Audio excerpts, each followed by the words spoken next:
dias, gente, a gente não concordou com uma situação. E eu levei um baque, porque a discordância foi no meio de pessoas. Eu falei, nossa, que legal, nós poderíamos fazer isso. Ele, não faremos isso, na frente de 5 pessoas. Não faremos isso, porque tal.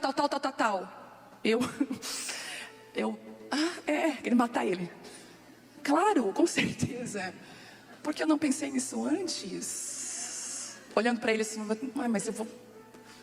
Aí, eu conversando com as pessoas assim. Minha vontade era de matar. Você não acredita que ele me envergonhou na frente das pessoas? Bom, a palavra de hoje é uma palavra forte. Veio primeiro em mim e agora, como eu sempre falo, eu não vou apanhar sozinha. Eu já contei para ele também que tem pessoas assim aqui. Mas os céus não estão comprometidos com aquilo que você gosta. Eu vou repetir. Os céus não estão comprometidos com aquilo que você gosta. E posso dizer mais? Deus não vai dar o que você gosta primeiro. Ele vai dar o que você precisa. Quando Jacó trabalhou por Raquel, com certeza ele não queria Lia. Não queria Lia de jeito nenhum. A Bíblia diz que a Lia era fraca na aparência, gente. Entendeu? Dá até a entender que ela tinha uma fraca na aparência. Então assim, Jacó não queria Lia.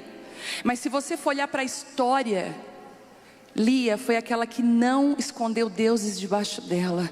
Lia foi o que Jacó precisava. Jacó precisava da sobriedade de Lia. Escute, quando uma mulher é desprezada, deixa eu falar uma coisa para você. Quando uma mulher é desprezada, se você é desprezada pelo seu marido, se você foi desprezada pela sua família, deixa eu falar uma coisa que habita dentro de você. Habita dentro de você uma maturidade única. Poucas vezes você vai ser iludida. Lia era esse equilíbrio para Jacó em vários momentos. Raquel, ela era muito emotiva, volúvel. Raquel quase botou a perder o nome de Benjamim. Queria dizer Benoni, o filho da minha dor. Ela era volúvel. Às vezes o que a gente quer não é o que a gente precisa. Então, antes de você, às vezes, receber de Deus aquilo que você gostaria tanto, Ele vai dar o que você precisa. Sabe o seu marido? É a sua Lia. Mas ele não é fraco na aparência, né, gente? Os homens me matam. Mas eu tiro pelo meu casamento. Eu vou abrir porque eu tenho paz nisso. Eu lembro que no começo do nosso casamento era muito difícil. Porque a Vitória tem uma... Eu acho que aqui a Vitória é uma... Como é que eu vou dizer? Ela tem uma regra dela. Que todo casal, um é o golden e o outro é o gato preto. Ela disse, mãe, todo casal, um é o golden, aquele cachorro bem bobão, bem feliz, e o outro é o gato preto. Tá toda hora assim. Acorda mal-humorado. Gente, e no início do nosso casamento era 2 gatos pretos. Não era um golden e um gato preto para equilibrar. Quem aqui que vocês dois são 2 personalidades super fortes? Levanta a mão. Nossa, é guerra de titãs aí. Porque às vezes tem um que realmente é mais maleável, é mais doce. Mas nós dois não, nós dois éramos firmes nas nossas decisões. E a gente entrava para o ringue para ganhar. Entendeu? Até que o outro não aguentasse, batia no tatame e dizia, deu. Era assim. E eu lembro de vezes, né? Porque quando isso acaba acontecendo, há muitas feridas emocionais. Acaba que palavras saem, ferem, né? Mas eu lembro que como que aquela turbulência no início do meu casamento era o que eu precisava. Por quê? Como aqueles dias me empurraram para a presença de Deus. Como aquela situação toda, às vezes os desentendimentos pequenos, gente, não eram coisas grandes, eram muito pequenas. Como aqueles desentendimentos, ou como que aquilo que eu idealizava não era ainda o que eu queria, foi pontual e poderoso para me lançar na presença de Deus.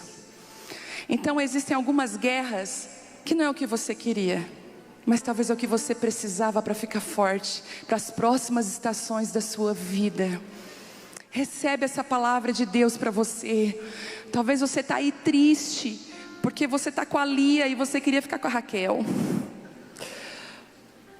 O Senhor está falando para você assim: filha, a Raquel vai vir, mas curte a tua Lia. Sabe, é o que você precisa para esse momento. E eu amo que o Senhor não está procurando mulheres ideais. Ele não tem um ideal. O Senhor não é iludido comigo, com você. Ele sabe exatamente quem nós somos. Ele só está procurando mulheres reais, mulheres que sejam de verdade. E eu quero te abençoar com essa palavra. Graças a Deus, no meu casamento, Raquel chegou. Aquilo que eu tanto queria chegou. E eu declaro que sobre a sua vida vai chegar a sua Raquel. Em nome de Jesus. Bom, então já entendemos que não é o que nós queremos, mas é aquilo que o céu quer. E no corpo de Cristo, a gente percebe como que Deus une pessoas totalmente diferentes uma das outras. É impressionante quando eu vejo as ligações aqui na igreja de como é que dá certo isso, Senhor, porque são duas pessoas muito diferentes. Geralmente uma mais quietinha vai gostar de uma amiga mais expansiva, né? Dificilmente você vai ver duas quietinhas junto, não dá certo, gente, porque não vai rolar conversa, entendeu? Então, é incrível como que as ligações são improváveis. Eu digo assim: Senhor, será que vai dar certo essa amizade? Quer ver quando a gente vê os relacionamentos aqui na igreja? Gente, ser pastor é muito legal. É sério, porque eu fico casando todo mundo aqui na igreja. Eu tô num projeto, né? Não posso dizer o nome dela. Estou num projeto, porque eu chego, gente, nos lugares. Eu já tenho as fotos delas tudo printada na minha galeria. Eu mostro mesmo. Tá solteiro? Tem uma moça lá na igreja. Ou quando eu vejo que o cara é de Deus mesmo, eu cerco ele. E não é só eu, tem uma quadrilha junto comigo. A gente cerca junto. Inclusive, eu acho que numa dessa vai rolar um casamento aí. Eu acredito nisso, né? Só eu digo para eles: elas vão morar em Criciúma, tá, querido? Todo mundo vai morar em Criciúma. Mas é bom porque a gente faz essas ligações. E ser pastor também é isso, né? Ser pastor é fazer com que as ovelhas, né, fiquem juntas, que as ovelhas estejam. E é maravilhoso isso. Mas Jesus vivenciou muito isso quando ele escolheu os 12. Era tudo um diferente do outro. Quem aí assiste The Chosen? Levanta a mão. Se você não assiste, por favor, assista. Já tem no Netflix, tá? Assista The Chosen, que é uma série sobre Jesus, os escolhidos. E olha isso, a gente vê ali claramente Pedro o tempo todo se incomodando com Mateus. Eu olho e digo assim: meu Deus, Mateus foi uma escolha muito improvável de Jesus. Eu falei: o que Jesus tinha na cabeça? Porque quando eu fui lá para Israel, eu fui entender realmente algumas coisas, gente. A gente não entende a cultura. Era como que Mateus, quando ele era um judeu, cobrador de impostos, ele tinha se vendido aos inimigos. Para você entender, ai Jesus, alguém que se venda do lado errado e se diz crente, entendeu? Não posso falar, mas você entendeu. Aí você, tipo assim, ele era um lixo para os judeus. Mateus era um lixo. E como que o Senhor Jesus chama alguém que era um traidor? Só que na mão de Jesus, tudo que é lixo vira ouro. Ele consegue extrair o que é de melhor na gente, e ele traz Mateus para perto. A gente vai ver ele escolhendo pessoas que a gente diz, não escolheria. Pedro, sabe aquele tipo de pessoa pavio curto? Se você tem pavio curto, eu oro por você e por sua família. Porque não é só por você. O problema é o estrago que você faz ao redor de você. E geralmente quem tem pavio curto, 10 minutos depois está tudo resolvido para ela. Mas ela chamou de tudo, mula de Balaão, cego de Jericó, foi chamando de tudo, para não falar outras coisas. E os filhos, o marido fica ressentido, mas 10 minutos depois ela está rindo, como se nada tivesse acontecido. Você chamaria alguém assim para sua equipe? Jesus chamou alguém assim para a equipe dele. Eu queria que você abrisse Marcos 3,13.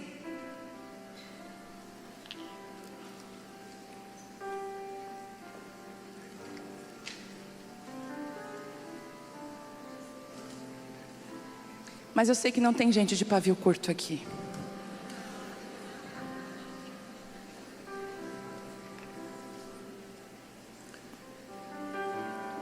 Amém? Tem gente que nem pavio mais tem. Vamos lá. Marcos 3:13 diz assim. Gente, deixa eu falar uma coisa para vocês. Sabiam que Marcos foi o primeiro evangelho a ser escrito? Que depois de Marcos, todos os outros foram. Se você for ler Lucas, eu estava estudando Lucas esses dias, eu amei saber disso. Que Lucas organizou cronologicamente tudo. Então se você for ler Marcos é uma coisa, mas se você for ler Lucas, ele fez tudo em ordem cronológica. Então você quer saber os acontecimentos, os fatos, Lucas. E olha só, eu achei que Lucas andava junto, Lucas não andou junto. Ele escreveu Lucas 60 anos depois de Cristo.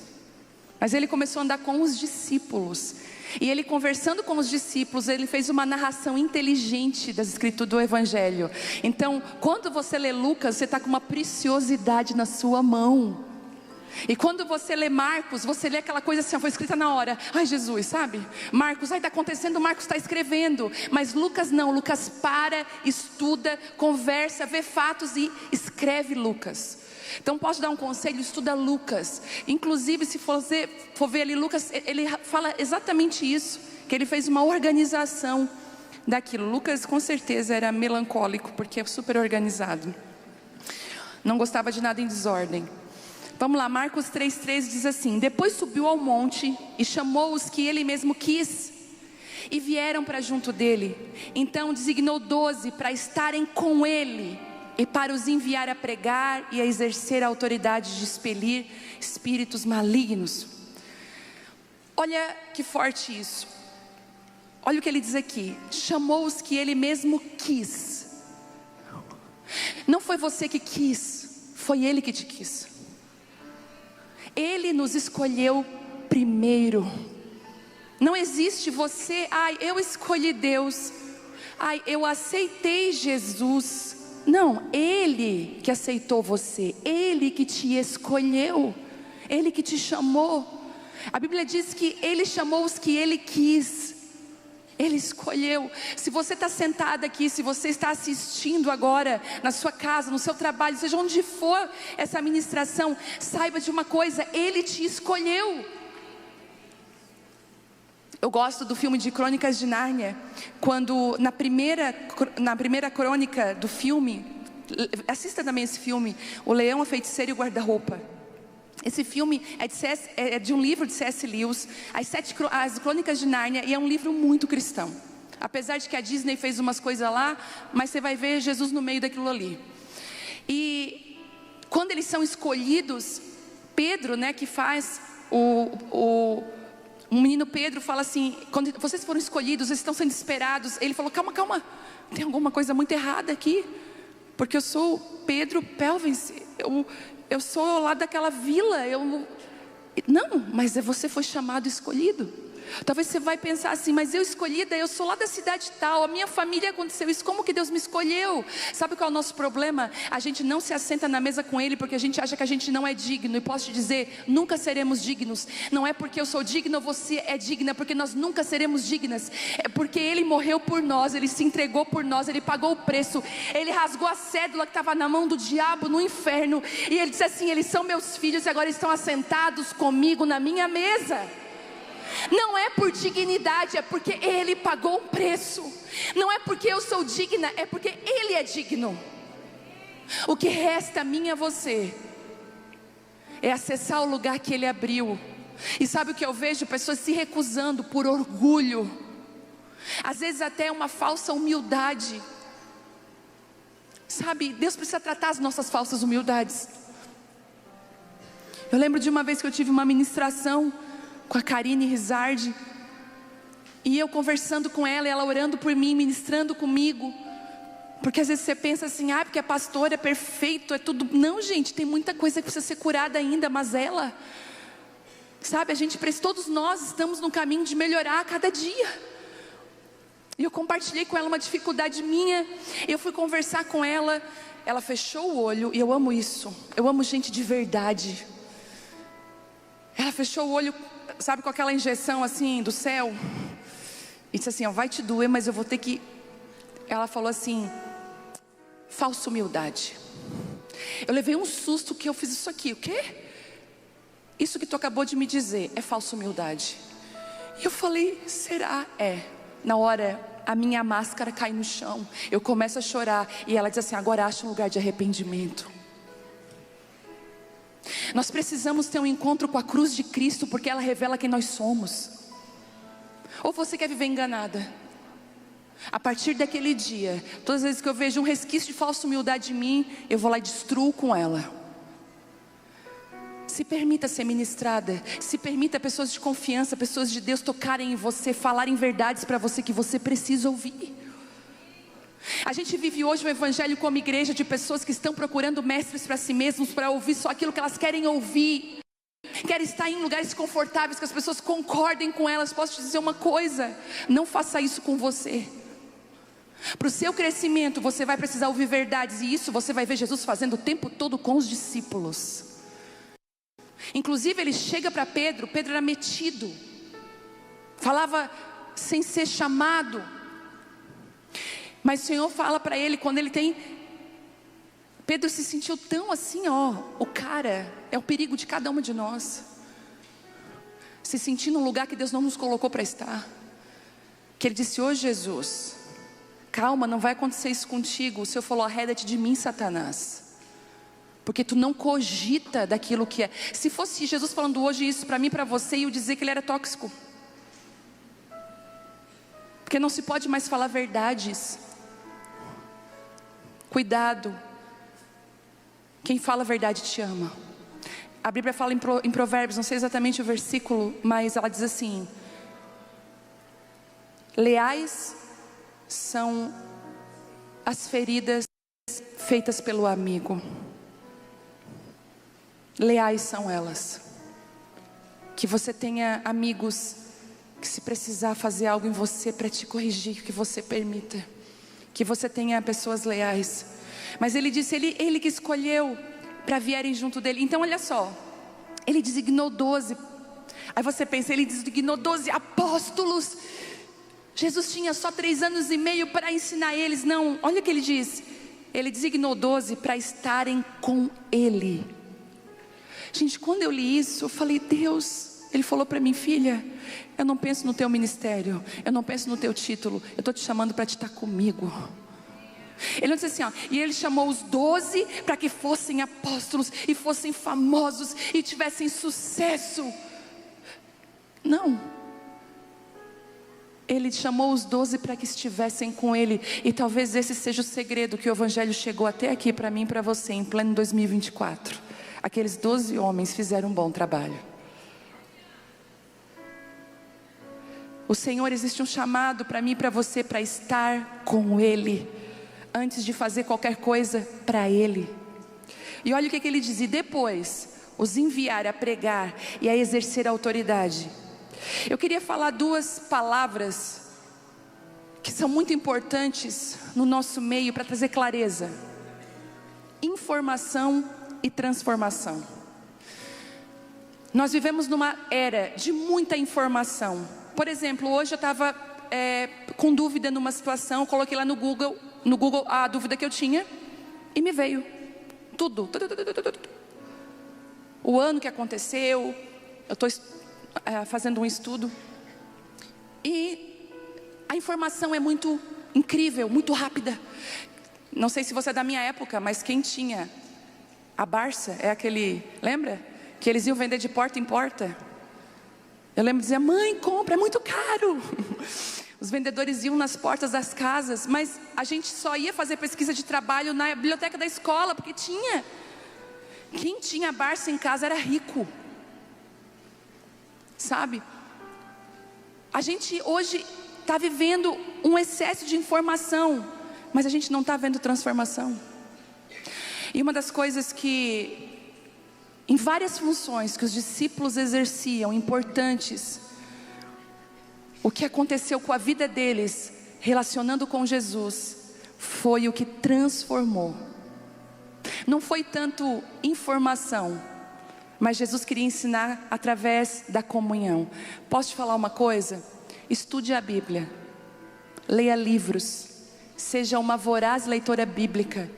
E mais do que isso, seja uma mulher inteligente, aproveitando todas as oportunidades que você tem, tirando da sua mente toda a palavra que foi levantada contra você, que você não consegue, que você é burra, que você... arrancando toda a palavra. Eu vou aprender, se dedicando, dando total atenção.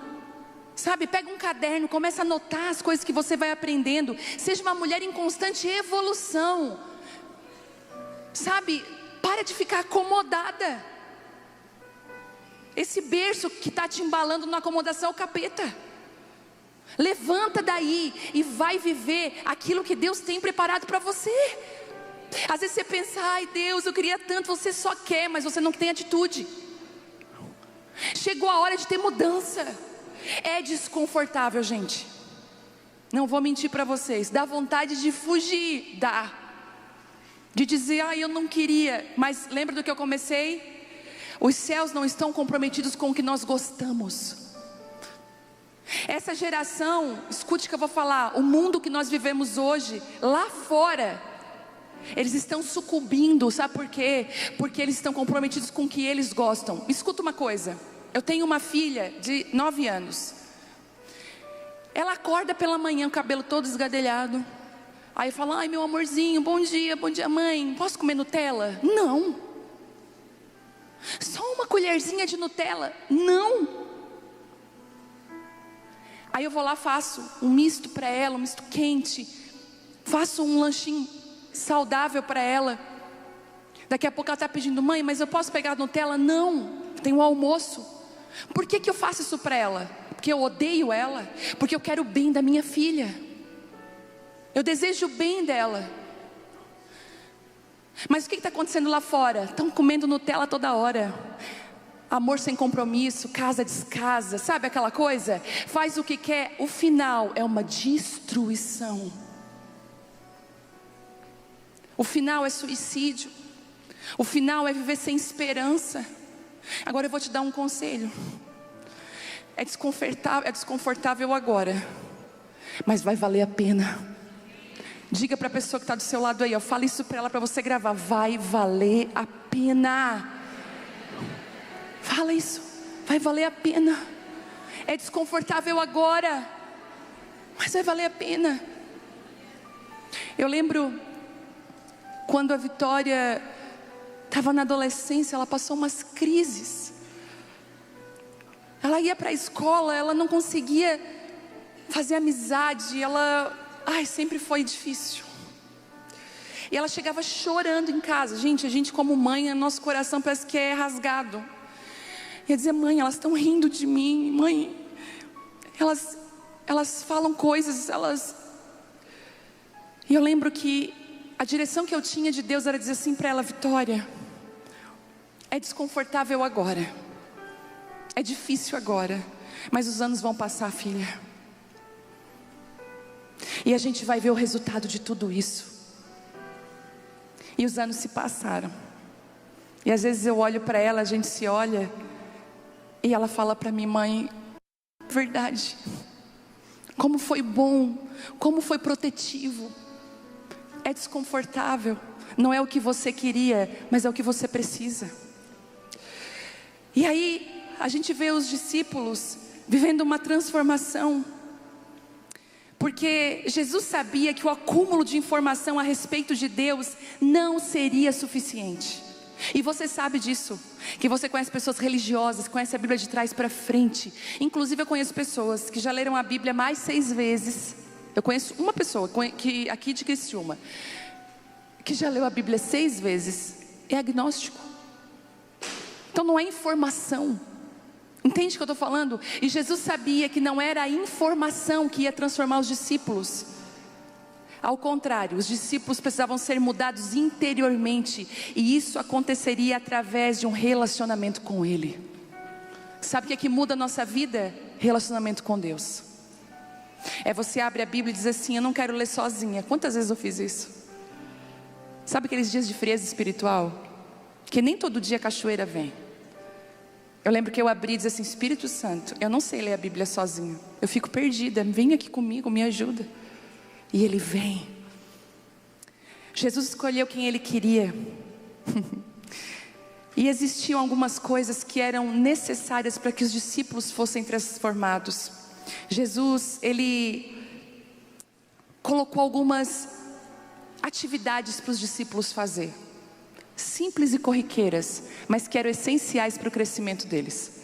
Deixa eu falar algo muito interessante para você. Algumas atividades que vocês têm, como trabalho, casa, faculdade, ser esposa, ser mãe, às vezes servir aqui na igreja, ter um lugar, todas essas coisas estão sendo usadas para transformar você. E é por isso, eu não sei se você concorda comigo, mas quando eu comecei o Casa de Isabel, tem alunas do Casa de Isabel aqui? Quando eu comecei o Casa de Isabel, eu tinha um pensamento, que ia ser uma comunidade pequena, e eu pensava o tempo todo: meu Deus, o que eu tenho é tão simples e tão pouco, eu tenho vergonha de dividir. E eu tinha tanto problema com a câmera, que ela era minha inimiga, ela me intimidava, era muito ruim, parece que eu ministrava para o nada. Só que os anos foram se passando. Quem vê as aulas do primeiro módulo e compara com as aulas do último módulo, da segunda fase, não é a mesma pessoa. Por isso que agora eu sou aluna da T10. Alguém da T10 aí? Eu sou aluna da turma 10, porque olha que coisa linda. Eu estava orando, o Senhor falou assim para mim: agora eu quero que você assista como aluna. Eu quero que você anote, porque muitas daquelas aulas eu gravei de primeira, sem ter nada escrito, veio do céu. E eu me transformei à medida que eu fui fiel àquilo que Deus colocou na minha mão, as atividades. E quantas de nós fugimos de atividades porque não nos sentimos preparadas para elas? O Senhor está falando assim para você: se eu coloquei na sua mão, faça, porque essa atividade vai te dar autoridade.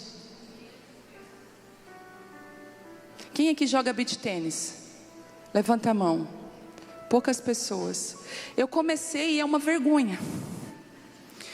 Mas, o que eu descobri? Como é que eu vou aprender a jogar beach tênis? Jogando beach tênis. Às vezes eu falo para a Isabela: Bela, como é que você aprende a escrever? Escrevendo. Algumas atividades escondidas de Deus são para te melhorar, são para transformar você. Estar com Jesus, apesar das nossas falhas, dos erros e dos defeitos, Jesus nos ama profundamente, assim como amava os seus discípulos. E se tem uma coisa que eu amo em Jesus, é que Ele nunca vai desistir de mim e de você. Para Ele sempre vai ter uma fuga, uma rota, um GPS recalculado. E o Senhor está falando com algumas mulheres que estão aqui hoje: não desista do seu chamado. Não desista do lugar que eu te coloquei. Não se distraia. Não se associe. Escuta uma coisa, voltando para Sansão. Quando os pais dele receberam as instruções para criar Sansão, uma delas era que ele não se envolvesse com mulheres de outras nações. Ele vai logo e se envolve com uma delas. Ele queria comer Nutella na hora errada. Escuta o que eu vou falar. Quando seu pai tirar a Nutella da sua mão e te dar uma comida nutritiva, aceite. Os pais tentam tirar ele de Dalila, mas o desejo da carne foi mais forte. Sabe o que é que tem destruído muitas de nós ultimamente? O desejo da nossa carne, a nossa vontade. Quantas vezes no casamento você fala o que você não deveria falar porque você fica com aquele senso de justiça própria? Ah, mas ele vai me ouvir hoje. Você fica premeditando dentro de casa e o Espírito Santo falando para você: filha, não faça isso. Eu vou te dar as palavras certas. Aconteceu, vou falar bem rapidinho isso. Comigo, com o Telmo, porque eu digo que nós dois estamos casados, vai fazer 24 anos agora em junho. No começo a gente tinha mais discussões, só que hoje a gente já não briga tanto, não tem discussão. Aí Esses dias até eu falei, eu não sei se é porque a gente está mais crente, que a gente está andando com o Senhor e cada vez sendo transformado por Ele, ou se a gente, por andar 24 anos juntos, está tão parecido que começa a querer as mesmas coisas. Não é assim? A gente acaba gostando dos mesmos gostos. Se a gente vai num restaurante, é o mesmo prato, sabe? Eu e o Thelma, nós somos muito parecidos. Inclusive, quando alguém vem procurar conselho em mim e nele, separados, olha, 95% o conselho é igual. E as pessoas até falam, nossa, o conselho de vocês dois foi igual. Só que nesses dias, gente, a gente não concordou com uma situação. E eu levei um baque, porque a discordância foi no meio de pessoas. Eu falei, nossa, que legal, nós poderíamos fazer isso. Ele, não faremos isso. Na frente de 5 pessoas. Não faremos isso porque tal.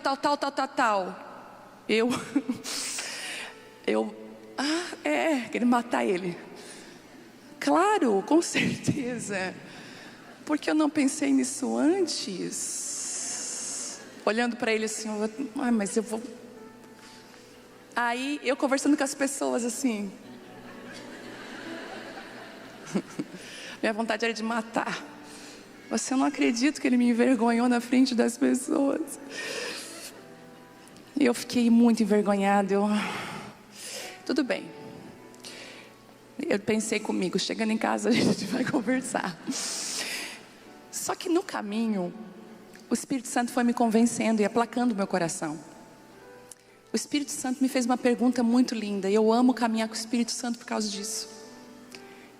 E ele me fez uma pergunta: e se ele estiver certo e tu errada? Aí eu, nada a ver. Vai ficar relutando, né? Nada a ver. Claro que eu estou com razão e tal. Mas eu peguei e não falei nada. Fomos dormir em paz. Tratei ele super bem. Tudo tranquilo. Mas aquilo ficou dentro do meu coração. Aí eu peguei e fui para o quarto orar. Senhor, eu aprendi a levar tudo em oração. Eu sentei e falei assim, Senhor, eu nem me ajoelhei. Quero uma reunião extraordinária com Jesus. Eu sentei, Jesus, preciso falar contigo. Aí eu, Senhor, é o seguinte, você viu que ele respondeu para mim? Tipo assim, nada a ver. Falei desse jeito com Deus. Eu não concordo, acho isso errado. Porque olha a minha ideia a respeito disso. O Senhor conhece meu coração. Aí o Senhor não falou nada comigo, porque eu acho que em briga de marido e mulher Jesus não se mete. Não falou nada. Eu falei, como assim, Deus? Silêncio. Logo agora. Saí do quarto desolada. Eu falei, sou uma pecadora cruel mesmo. Quando eu estou deitada, a voz vem. Fala assim para o teu marido. Como é que eu não pensei nisso? Fala assim para ele. Agora era o momento de esperar a hora certa de falar. Aí chega fulano, chega ciclano, chega beltrano, eu louca para falar. Porque era uma coisa muito inteligente, que só o Espírito Santo, gente. Era muito inteligente. Como que eu não pensei nisso? Chamei ele, cheia assim, tipo assim, preciso conversar com você. Então aquele dia percebi, né, que aconteceu lá, inclusive falou na frente das pessoas, mas tudo bem. Mas o que eu quero falar com você é o seguinte: eu orei e Deus me deu uma resposta, viu? E a resposta é essa. É de se pensar. Mas tu me entendeu? Eu falei para ele, não, até te entendi. Mas eu falei, mas olha essa resposta, tu acha justo? Não, amém, nós vamos orar por isso. E eu falei, então tá, me dá um beijo, tá tudo resolvido. Mas por quê? Porque não existe perfeição, mas existem pessoas que estão dispostas a caminhar com o Espírito Santo e ser talhadas e transformadas por Ele. E eu queria ler uma sequência aqui. O mundo é um lugar melhor, porque Moisés não disse, eu não gosto de faraós ou de imigração em massa. O mundo é um lugar melhor, porque Noé não disse, eu não gosto de arcas nem de animais. O mundo é um lugar melhor, porque Raabe não disse, eu não gosto de espiões inimigos. O mundo é um lugar melhor porque Ruth não disse, eu não gosto de sogras. E fica a dica. O mundo é um lugar melhor porque Samuel não disse, eu não gosto das madrugadas. O mundo é um lugar melhor porque Davi não disse, eu não gosto da ideia de enfrentar gigantes. O mundo é um lugar melhor porque Pedro não disse, eu não gosto dos gentios. O mundo é um lugar melhor porque João não disse, eu não gosto dos desertos. O mundo é um lugar melhor porque Maria não disse, eu não gosto da ideia de virgens dando à luz. O mundo é um lugar melhor porque Paulo não disse, eu não gosto de cartas. O mundo é um lugar melhor porque Maria Madalena não disse, eu não gosto dos pés de Jesus. O mundo é um lugar melhor porque Jesus não disse, eu não gosto da ideia de ir para a cruz. O mundo será um lugar melhor se você e eu não dissermos mais, eu não gosto. E trocar por uma palavra, o que queres de mim, Senhor? Para quais tarefas você tem dito não, que você não gosta? Algum trabalho que você considere abaixo de você? Quais coisas que as pessoas pedem e você diz que não? Ou talvez coisas que o Senhor tem te impelido a você a fazer, você diz eu não gosto. Talvez pedir perdão, rasgar o coração, reconhecer um erro, servir alguém, levar café na cama para alguém da sua família. O mundo é um lugar melhor porque homens e mulheres estão dizendo sim para aquilo que os céus estão dizendo sim. E esse é um desafio para nós nessa noite. Não existe uma só pessoa aqui que não tenha um chamado.